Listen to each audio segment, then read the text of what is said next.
Dear friends, the topic today is Soviet music in World War II. And it's a very difficult lecture to give at this time. I'm sure you understand why. And in fact, I was thinking of whether it was so inappropriate to do this lecture that I should cancel. But there are two reasons why I didn't want to do it. First of all, our young musicians who are going to be performing to you already learnt the lovely piece that you're going to hear at the end. And secondly, I think that those who are in charge of Russian propaganda right now would not like me doing this. In fact, it's been criminalized. So, and for that reason, I think it's a good thing to do it. It might be useful to do it. Why is it particularly difficult and, possibly inappropriate to do a lecture like this? Because, I have grown up with the cult of the Second World War, and in particular with the Russian part of it, which starts in 1941, which we call the Great Patriotic War. So, as you can imagine, children are kind of indoctrinated in this way very early on. In school, you meet the veterans, you read the stories, and it becomes part of you. And of course, you also have some kind of family history, that connects you to that time. And I'm sure my British listeners will agree that it's the same, or was the same, or has been the same in Britain. The spirit of the Blitz is still alive. There are plenty of documentaries that people keep watching about that time.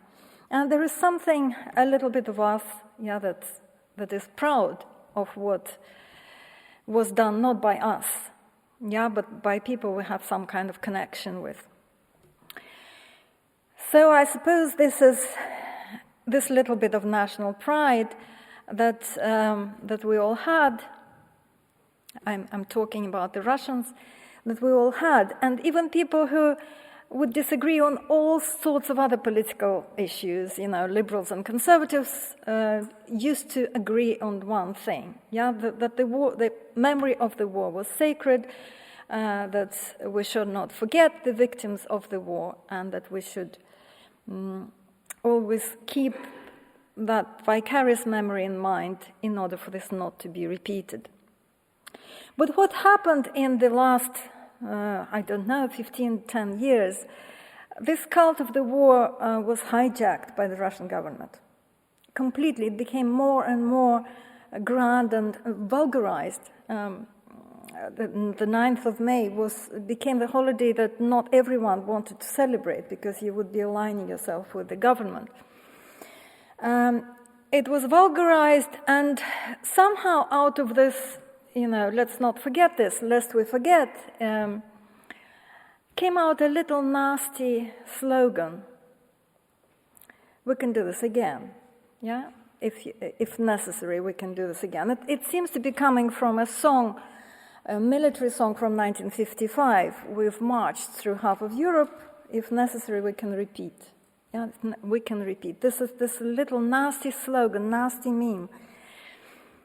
And unfortunately, this is exactly what is happening right now. This is exactly the propaganda preparation for the events that unfolded on the 24th of February, exactly 4 weeks ago, the Russian invasion of Ukraine. Because if you were in Russia today, just watching the news on TV, you would not be aware that a war is going on. Because it's not a war. It's a special operation. You are shown, I think today, they showed the horrible destruction in Mariupol, and they said, look what Ukrainian Nazis have done. Not to mention that the dehumanization of this propaganda reached such a stage that even they would not announce the Russian losses. We don't know how many people were lost. On TV, there was not a single announcement of that. So people are living a lie, living surrounded by this lie, which is unbearable. And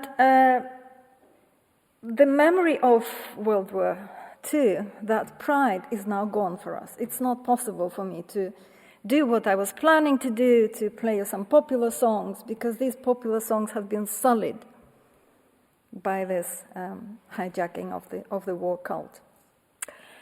And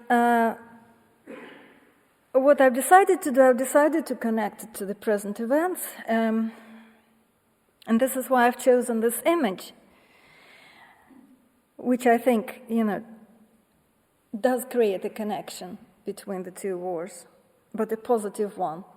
Here you see a woman who went through the siege of Leningrad.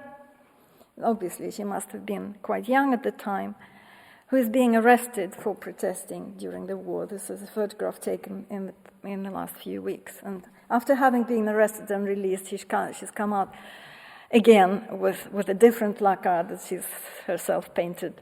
And she will not be stopped. So this image is the only thing to hold on to, in a sense, for me. So I will begin from the events before 1941, from 1939, because that part of World War II usually wasn't part of the cult. In fact, it was forgotten. In fact, it wasn't written down in history books, and we did not study it in school. So what was forgotten was the Molotov-Ribbentrop Pact, which meant that Russia, just before the beginning of World War II, signed a pact of non-aggression with Germany, with Hitler. And this photograph was in all the papers. People, now imagine that for many years, not just weeks and months, people were told that, Nazism is bad, that it's terrible. There were denunciation of fascism in every single newspaper. And then suddenly, you sign a pact of non-agreement. And what's worse, you actually cross the Polish border.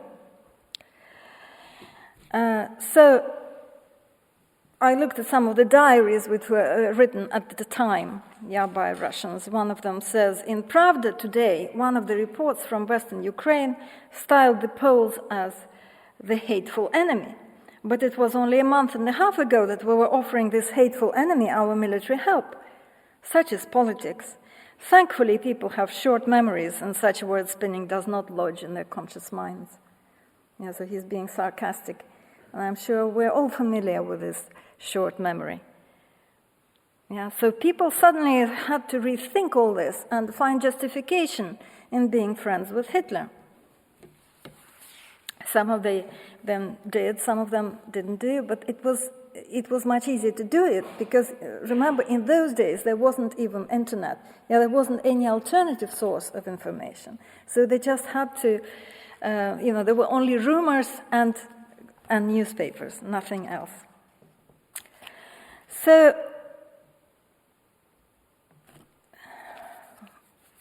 as our friendship with Hitler developed, various things were done in culture, to promote something that Hitler liked, for example, Wagner. Here's another excerpt of the same diarist. We listened to a radio broadcast of Die Walküre for Germany with singers from the Bolshoi. It was prefaced with a speech by Sergei Eisenstein, who delivered it in German. He will be producing Die Walküre at the Bolshoi next season. You can see a picture of him dealing with the Valkyries. It is known to be Hitler's favorite opera, so this is a kind of political courtesy. In Berlin, they staged Ivan Susanin and published Quiet Flows the Dawn.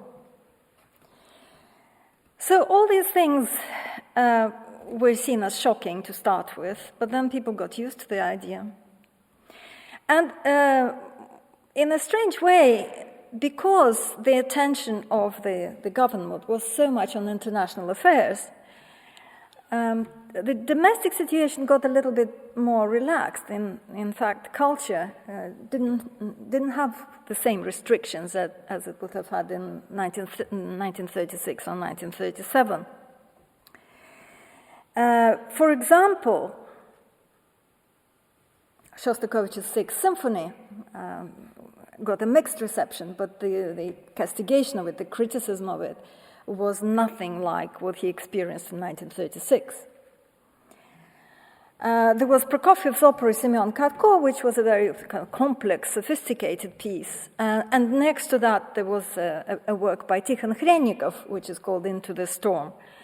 There was a debate of which one was better and which was not so good.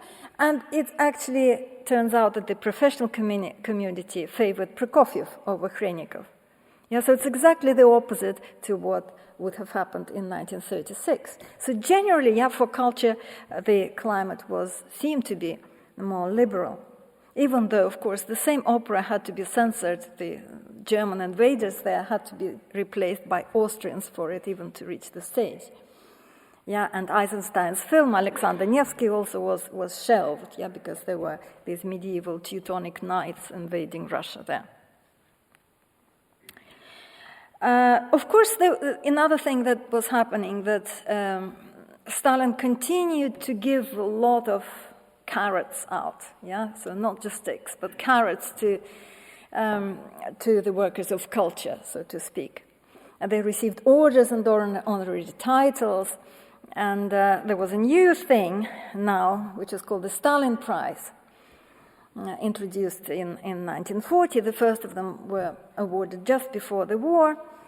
And that was a fantastical amount of money to receive for a first-class winner. It was 100,000 rubles, and the rubles were a bit weightier than they are now. And you could buy something like 6 automobiles with it. Yeah, so you can imagine, for an ordinary worker, it's an unthinkable, unimaginable amount of money. And these prizes were given not just to people, as a lifetime achievement, but for particular pieces. And amazingly, when you look at music, you can see that it wasn't the Stalin cantatas that won the first-class prize, but pieces that you wouldn't expect. Yeah, the piano quintet by Shostakovich. Yeah, it's a chamber work. It's a very sophisticated work again. Meskovsky Symphony No. 1, nothing particularly grand about it. It's a very lyrical symphony. It even has a quiet ending. I suppose, the oratorio on the Kulikova field, but still, even that is a kind of big national oratorio, rousing, glorifying Russian victory in the 14th century, but not on Soviet topic. Yeah, so why is this happening? Because at that point, the Stalin Prize Committee, which consisted of professionals, was not overseen by Molotov. Yeah, Molotov was flying to Berlin. Yeah, he had no time for the Stalin Prize Committee. So this is how this happened.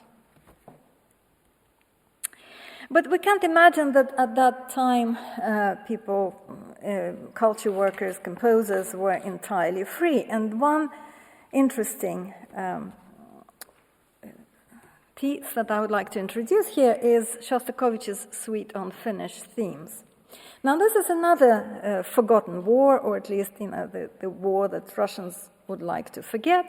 It's the Finnish War, the Winter War, which in many ways very much reminds me of what is happening now. Yeah, so Russians were hoping for a blitzkrieg. Yeah, they thought it would be over by Stalin's birthday, so within 3 weeks. But they got stuck there, and amazingly, whereas Soviet Union, whereas Finland, they lost it. They lost it. They still got a little bit of territory out of that, but it was a kind of shameful episode that they preferred not to remember. And the regime change that they wanted to institute there to replace the government with a kind of social democratic or pro-communist government also did not happen. So Shostakovich was given a commission, which he obviously could not refuse. The commission was for arrangements of Finnish folk songs, and it was given to him at the very end of November of 1939, am I right? Or 40? Yeah, 1940.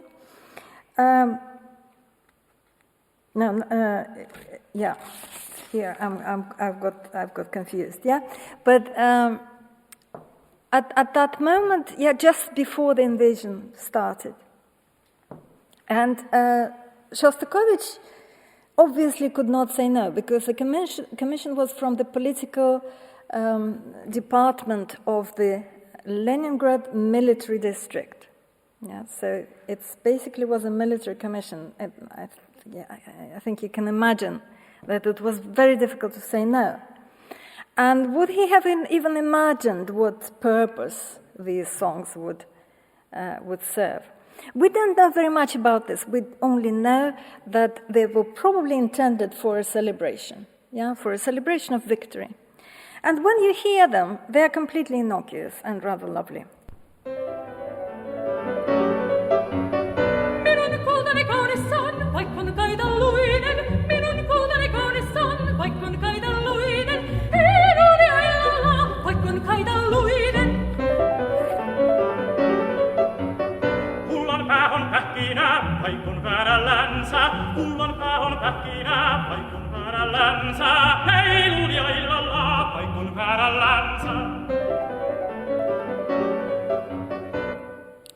Yes, so an innocuous piece. What happened to it afterwards? Shostakovich completely buried it in his papers. Yes, so obviously he was so ashamed of this piece, he never wanted to put his name to it and to promote it. It was only discovered after his death and performed, and actually, because of the time that had passed since the war, it's been performed in Finland. It seems to be, again, ironically, it was performed, I think, for Putin's visit to Finland. Yeah, so there's lots of ironies. Yeah, an innocuous piece, but with a dark lining to it. So let's now fast forward to 22nd of June 1941, when the Nazis invaded the territory of the Soviet Union. I like this quote from Pasternak's novel Dr. Zhivago, even though it seems to be sort of counterintuitive. And when the war broke out, its real horrors, its real dangers, its menace of real death were a blessing compared to the inhuman power of the lie, a relief because it broke a spell of the dead letter. When the war broke out, people knew what was true and what was false. They knew which side they were on. And it saved some of those who had been arrested already before the war and completely lost faith in the whole system and in the regime. It was very difficult for them to live after that, because they were basically understanding that they were living a lie. And then suddenly this was lifted. And you can certainly see this in people's diaries. People were actually energized by this new authenticity of emotion, of expression that they found.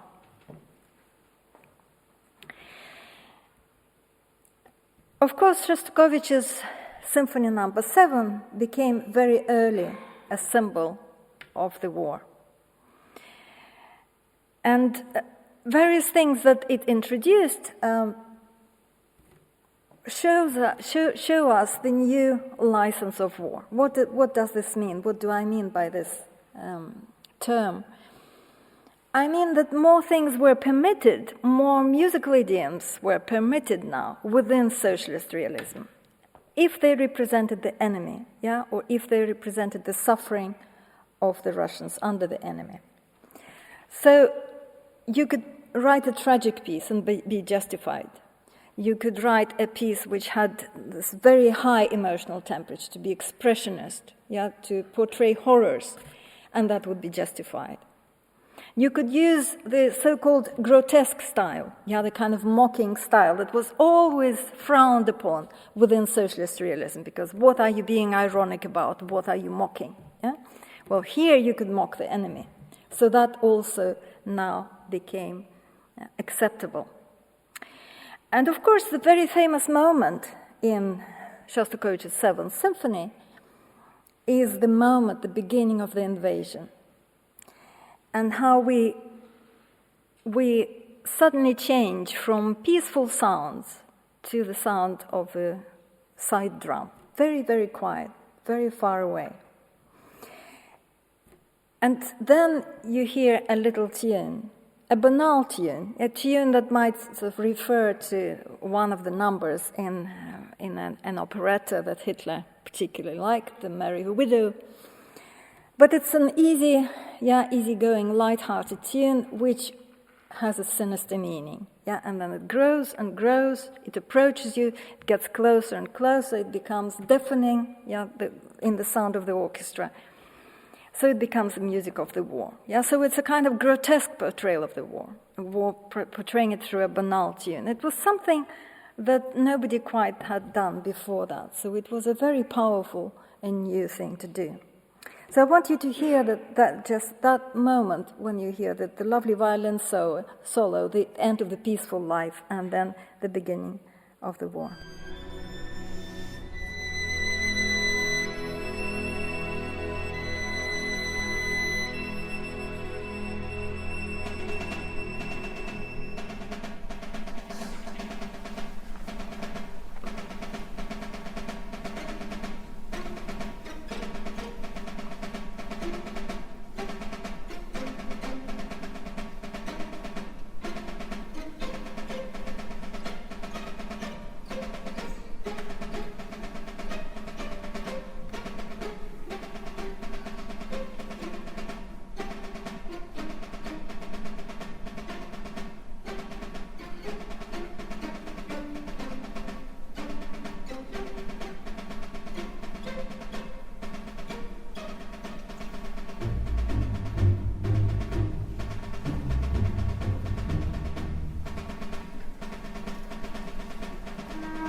I wanted to show you where I think this idea comes from. I think it's a very cinematic idea, and I think it comes from the film called Chapaev. It's a film about the Civil War, which comes from 1934. And every single citizen of the Soviet Union would have watched that film. It was basically the most popular film at the time. So if you listen to the soundtrack, you will hear the birds singing, and then you will hear the drum.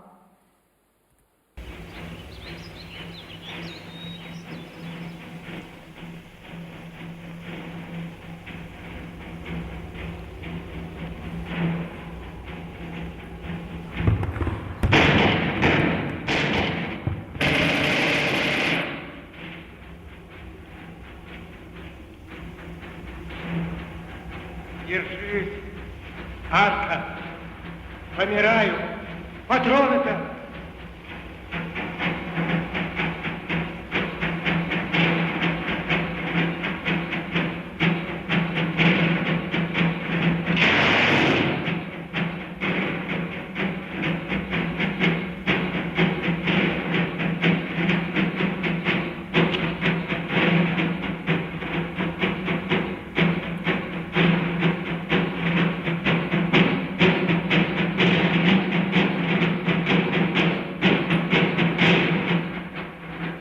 This idea of this really cinematic idea, which I think Shostakovich makes into a musical idea. I'm not going to tell you the whole story of the Seventh Symphony, which is very well known, how it was used as a weapon in the war and then picked up by the Allies, flown to America and so on. You probably know all that. I wanted to show you how this symphony influenced the rest of the Soviet music productions. Everyone started producing war symphonies. It really became the dominant genre. On the other hand, we can say almost every work that was produced at this time would have received a kind of explanation, a war program, even if the program was not written in anywhere. Yeah, so any work written during the war was automatically received and explained in terms of a war program. And composers who were creating these symphonies did that in their own ways. For example, you know, Khachaturian, we talked about him. Yeah, he had this very vivid national style, yeah, Oriental style, I guess. And he repurposed this style to create a tragic symphony, to create tragic music of idioms that were had been previously used only for kind of entertainment, yeah, dance, enjoyment. That this was the normal kind of application of that style. And now it sounds all completely different. So I will play you a little episode where you hear the very sort of typical percussion patterns, from Transcaucasian region, which would normally be used for dance, but here they are completely repurposed to represent tragedy, unfolding tragedy and crisis.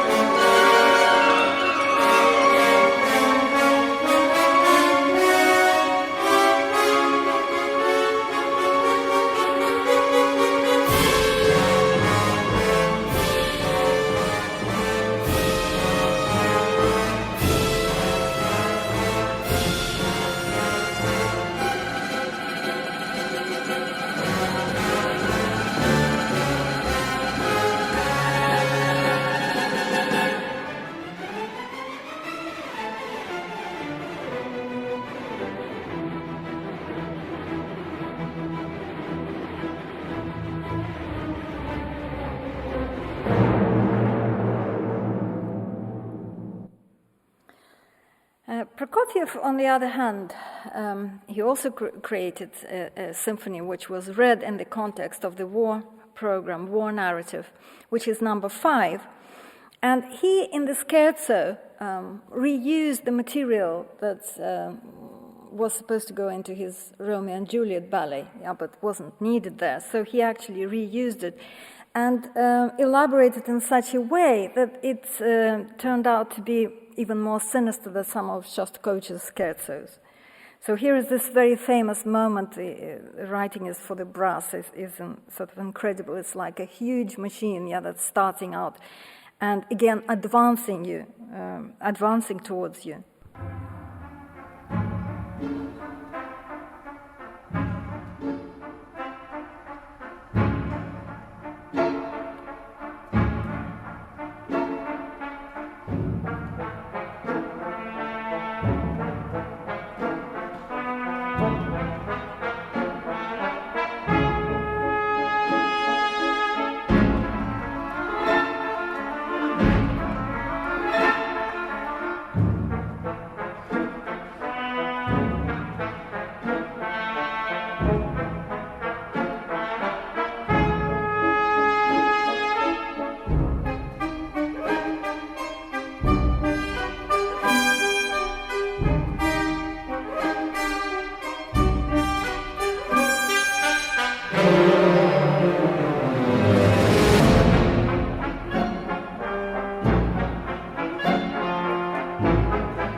And every slow movement in such a symphony would be read as a requiem, and again would usually have this huge climax. And again, in Symphony Number 5, it's particularly pronounced. So the lyrical melody that comes after seems to be kind of damaged, affected by that climax.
But the main war symphony, and I would claim that this is even more important possibly than the seventh, is Shostakovich's Eighth Symphony, because this is really as far as the license of war would go.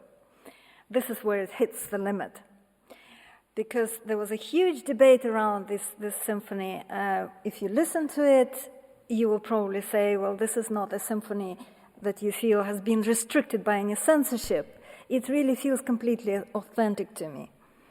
And the fact that Shostakovich wrote it in the middle of the war is of course, amazing, yeah, and shows what was possible.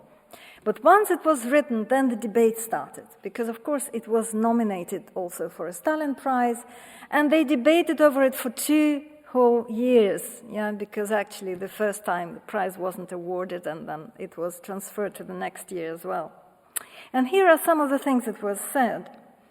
So this is Alexander Goldenweiser, who says there are no purely musical faults in this work, but there are ideological shortcomings, and this work is extremely pessimistic.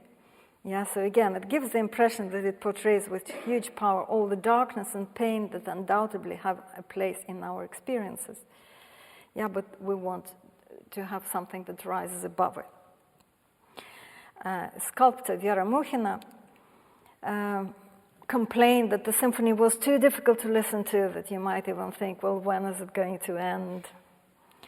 And was frustrated by its fearsome complexity, as she said, that she couldn't take it home in her memory with it. And yet she selected 2 movements. She calls them the 2 marches. This is movements 2 and 3, which she thought were quite exceptional and very direct in their power of expression. Well, this is what she means. This is one of these marches. It's not quite a march. It's a kind of fierce toccata.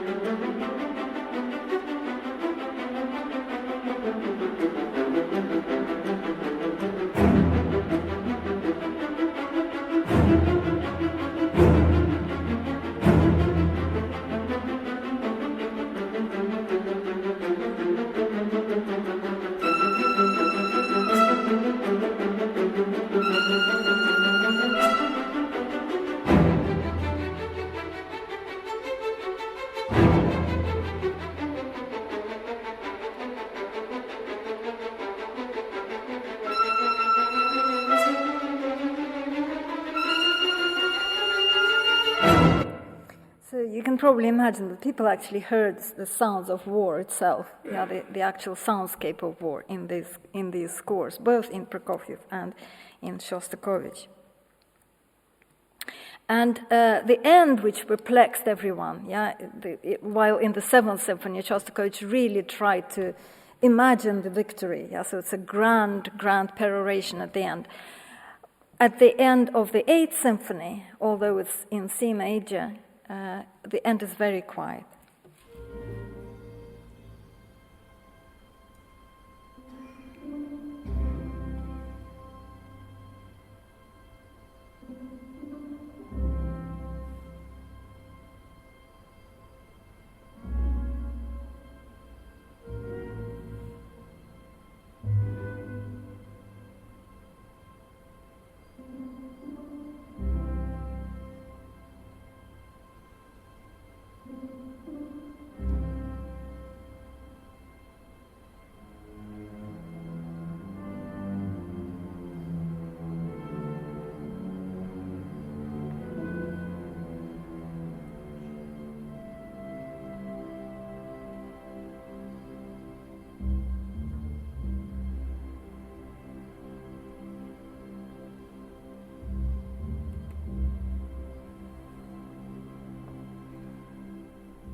So imagine you've been sitting for an hour, listening to this very complex symphony, and this is what you're rewarded by, there's a few notes in the pizzicato, so that's quite disappointing, I guess. So they were taking issues with that. So finally, when the minister Hrabchenko speaks about the work, he says that the problem is that it's not really accessible to ordinary cultured listeners.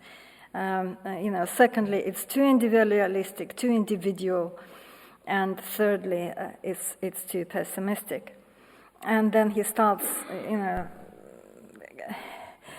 relating this to what Shostakovich had done before. And of course, you know that Shostakovich had been denounced for formalism. So he says he's revisiting the past. And when Hrabchenko is writing to Stalin and Molotov about this piece, he says, already puts it in much more harsher language, that it's, Shostakovich repeats here the same formalist errors that had typified some of his earlier works. So the symphony was supposed to get a second-class prize, so half the money. But then they came back to it next year, and Shostakovich had already written 2 more works. He wrote a second quartet and also a trio. And they thought, okay, well, maybe we can then add the trio to it, and then maybe we can raise it to first class, because to give Shostakovich a second-class prize is a bit embarrassing. But then there was this audition at the Stalin Prize Committee, and Shostakovich must have recommended one of his disciples, a wonderful young composer who's called Mstislav Weinberg. So can you imagine the committee listening to the Weinberg quintet, then to Shostakovich's second quartet, and then to Shostakovich's trio? Now try doing this at home. These are 3 extremely heavy works, and very demanding, emotionally very demanding from the listeners. So Weinberg Quintet is a wonderful piece. Weinberg, of course, has an amazing biographical story, because he was in Poland where the war broke out, and he walked to the border with the Soviet Union. So he crossed the border as a refugee, just like people are doing now, walking like 80 kilometers or something through Ukraine to get to the border. But he was walking the other direction. So he crossed the border into Soviet Union. And amazingly, he wasn't sent in the Gulag, at least not straight away, and was allowed to have a career. All his family perished. The rest of them perished. So Shostakovich was incredibly impressed by the story and also by the talent of Weinberg, and promoted him a lot. And it's an amazing work. I'll just play a few passages to you.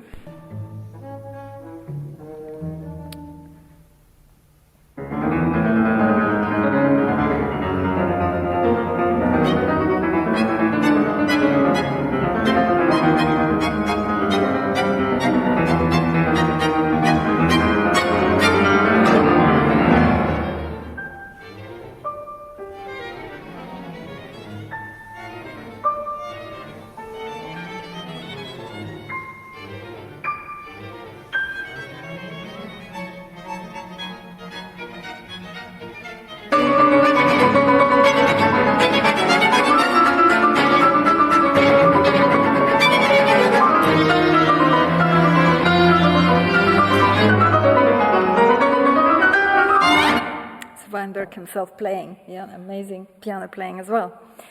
And of course, Weinberg, being Jewish, composed quite a lot of music in the Jewish idiom, and actually Shostakovich, I think, learned from him.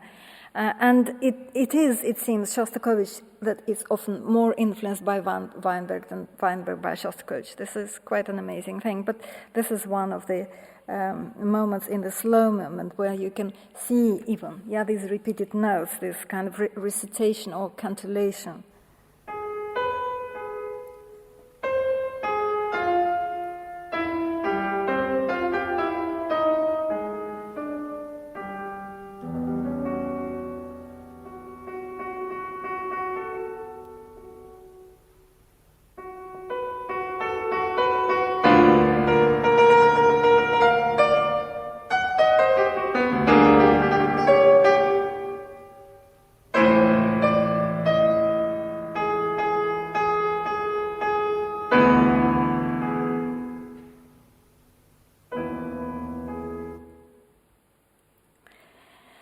And if you want to see the very ending of the quintet, sorry, I told you about the endings, quiet endings, and how they were not a good thing in the Socialist Realism. He actually ends with an empty bar at the end.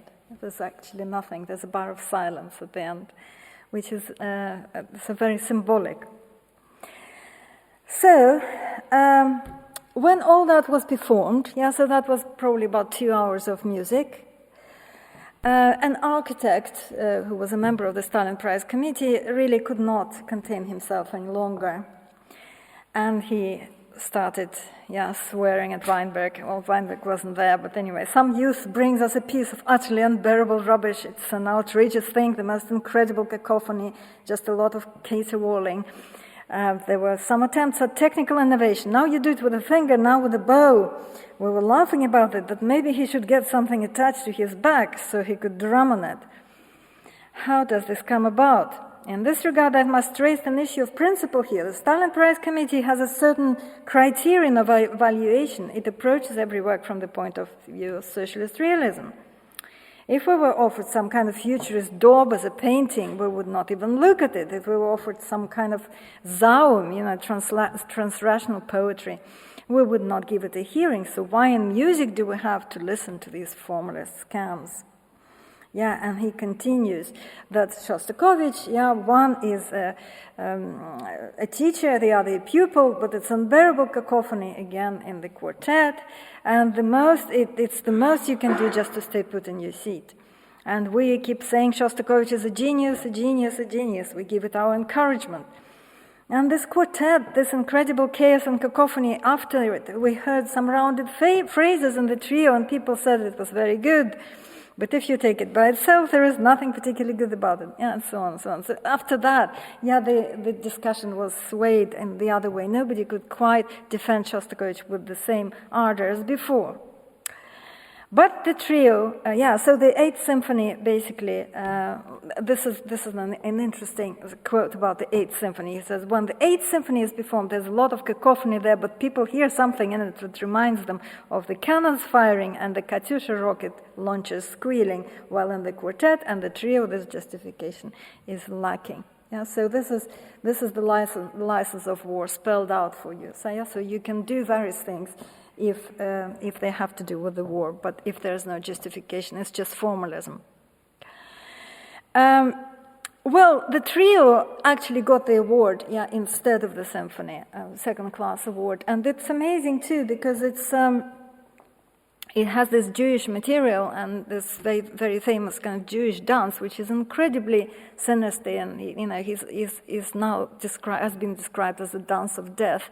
And the trio does seem to refer to the Holocaust already, because there were the first reports coming out in 1944, from when the Soviet forces liberated these parts of Poland and discovered these horrors of Majdanek. So this is very likely to have something to do with that. So this is the finale of Shostakovich's trio.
This is what they liked about this piece, because it's an easier music. It's a kind of foot-tapping music for them. They did not ever mention that this was Jewish in the discussion. This didn't come up. And basically they awarded the trio because it was more accessible. Yeah? So in the context we think that this is a strange award, yeah? But that's how it happened. How was the victory celebrated? Of course, Shostakovich hadn't written the 7th and the 8th. The 9th was expected out of him, yeah, to celebrate the victory. And he started writing a huge symphony with a choir, yeah, and you know, the 9th symphony is a very dangerous number. Composers usually die after writing one. So he got cold feet and he abandoned his sketches and he presented something entirely different.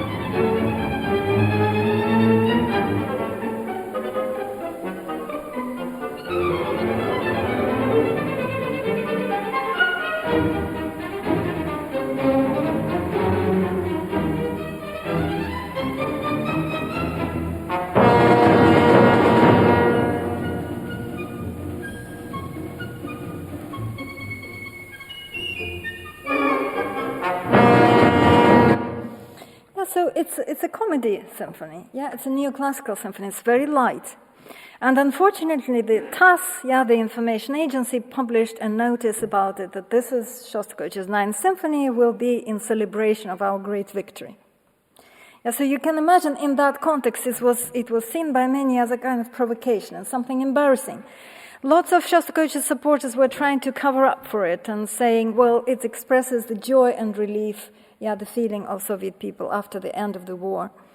But that didn't wash. Yeah, so in the end, when it was again nominated for a Stalin Prize, this was the report by the Politburo Commission, which basically dismissing it. Yeah, it's not of significant artistic value, and it's not very successful. So if that wasn't a good enough commemoration because it was too light and not too grand enough, Prokofiev's Ode for the End of the War failed on the other end of the spectrum because it was too grandiose.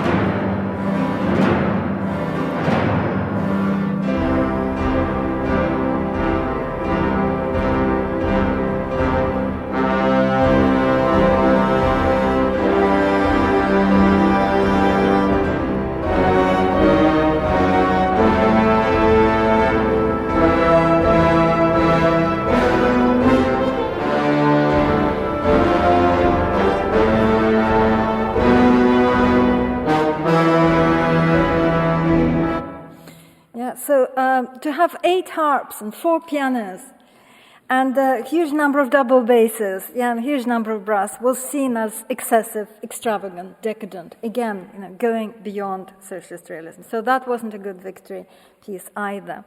And indeed, when you think of it, there wasn't a completely approved, universally approved victory symphony written. And maybe that had to do with the fact that already from 1948, even the day of victory, the 9th of May, wasn't celebrated anymore. It wasn't a holiday anymore. Yeah, so Stalin actually didn't want to celebrate it. He didn't want to create the cult of war. He wanted people to forget about it. So the returning prisoners of war were sent to the Gulag. The archives remained closed. And the disabled veterans were removed far away, from the central streets of Moscow. So the cult only then re-emerged in the 60s. And my final section is the limits of commemoration. Yeah, so for a very long time after the war, the theme of commemorating the victims was very important. But there were limits, and various prescriptions of how to commemorate the victims and who you could commemorate. I will tell you one little story without playing the piece, because there's simply no recording of this piece, but I'm wondering whether somebody will make one day. So this is another Shostakovich disciple, Yuri Levitin, Quartet number 7, and his piece was dedicated to a Ukrainian partisan who fought against the Nazis. Her name was Lale Ubiyvok. And the moment that the committee heard that there was a dedication to her, they started worrying about this. This was already in 1952. They said, is there a scene of execution in this quartet? Well, that's too horrible. We don't want to have that. What about these Ukrainian folk songs that you use? Are you sure that they're entirely appropriate Ukrainian songs? Why are you using old songs and not new Soviet Ukrainian songs? So the piece was completely, rejected for this reason, and it was considered false and kind of inauthentic, even though Levitin actually came from the same city in which Ubiyvok was born and in which she died, she was executed. So it was a kind of his local commemoration, but it wasn't accepted.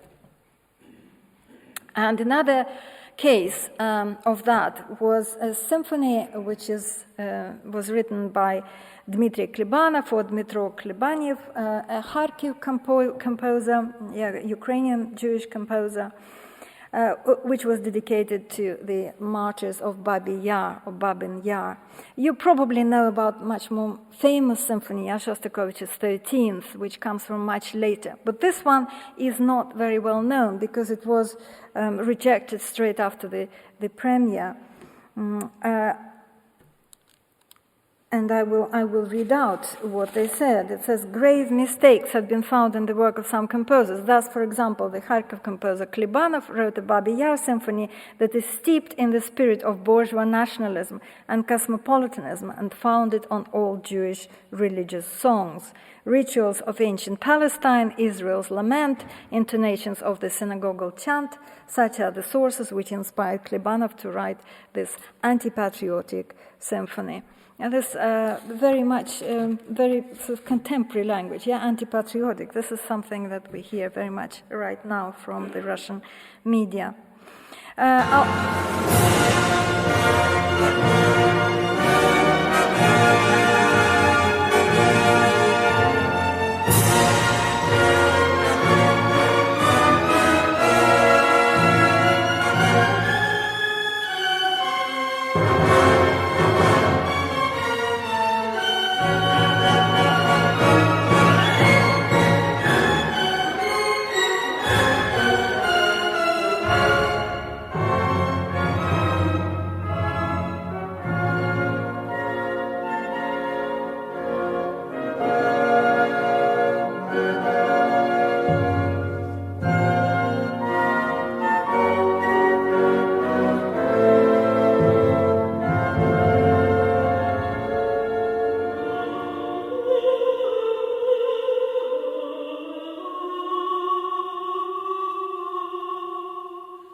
You might have recognized Mahlerian style, which of course Mahler, as a Jewish composer, it's not, without a reason that Klebanov is using this idiom here.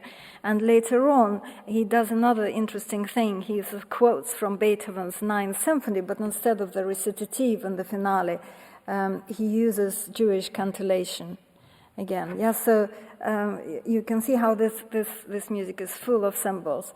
It damaged his career quite substantially. And now, when I think back to the case of Levitin, having sort of discovered this denunciation of Klebanov, I think that there was probably also an unspoken worry about Ukrainian bourgeois nationalism, that you could not commemorate someone Ukrainian in a specifically Ukrainian way. This was not allowed. You could not commemorate the Jews separately from the Soviet people. You could not commemorate Ukrainians separately from the Soviet people. So this is very much something that again connects it to the rhetoric of our time, to today. These are the roots of what we have seen growing in recent decades. Well, now to the piece that our trio is going to play to you, a trio by Mikhail Gnessin, a very rarely performed piece, and I will only say a very few words about it. Gnessin is an interesting composer. He was a pioneer of the Soviet style in the 1920s. He created one of the first pieces, Symphonic Monument, which was actually on a Soviet theme. He was also a pioneer of Jewish national music. He wrote a lot of music which was specifically trying to discover how to create music out of various songs and chants. And to the extent that he was the only composer, only of Soviet composers who was explicitly banned by the Nazis. So that's an interesting fact. Gnessin was also extremely courageous man. On 3 occasions at least, in 1932, in 1936, and 1948, he actually stood up for his friends. He stood up against charges of formalism, which was a very dangerous thing to do. So I have a huge respect for him. But this is a piece which is written in commemoration of his son. He wrote it during his evacuation in Tashkent. His son, who was a 35-year-old Fabi, his name was, arrived in Tashkent before Gnessin and died in the hospital before his father arrived. Gnessin wanted to write a piece in his memory, but he created a more general dedication in memory of our perished children. And he also wrote a little note which was supposed to be passed around when the piece was performed. The composer has strived to express our shared pain of our children, students, and young friends who perished in battles for our fatherland or who were tortured by the enemy in occupied cities. But he also seeks to stir up in his listener's memory an image of these young people as living beings, in their youth, from childhood dreams and play, from youthful unrequited love and aspirations to the earliest real achievements of adulthood, and then their sudden deaths.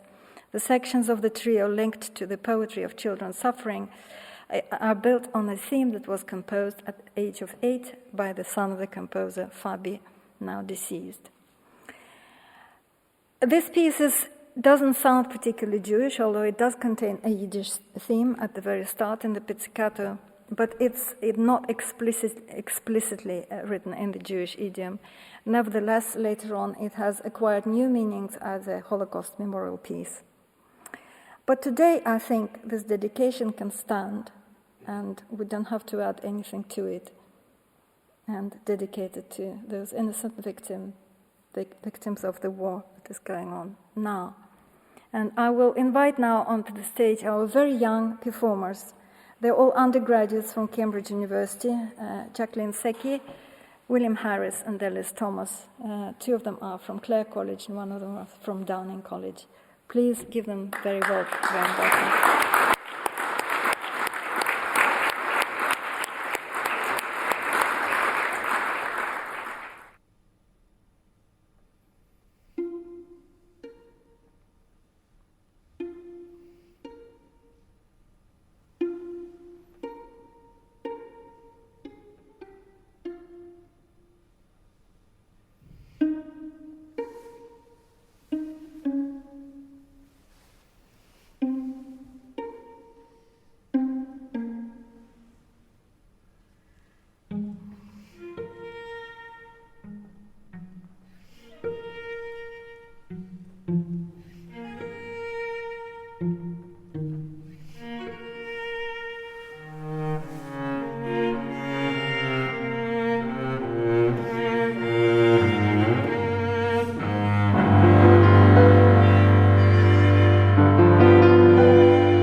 Questions, but I just would like to say, first of all, thank you to the performers who were tremendous. I thought it was a deeply moving piece of music, but also thank you to you for persevering this evening in these awful circumstances. And I just want to read out two of the many comments online. One person said, thank you so much for deciding to do your talk. Music is a universal language. And the second one I just quickly like to read, it says, 20th century Russian music is part of European cultural history as much as Shakespeare, Wagner or Dante. Professor Frolova-Walker does not need to make any apologies for any crude misuse by a temporary dictator. So thank you.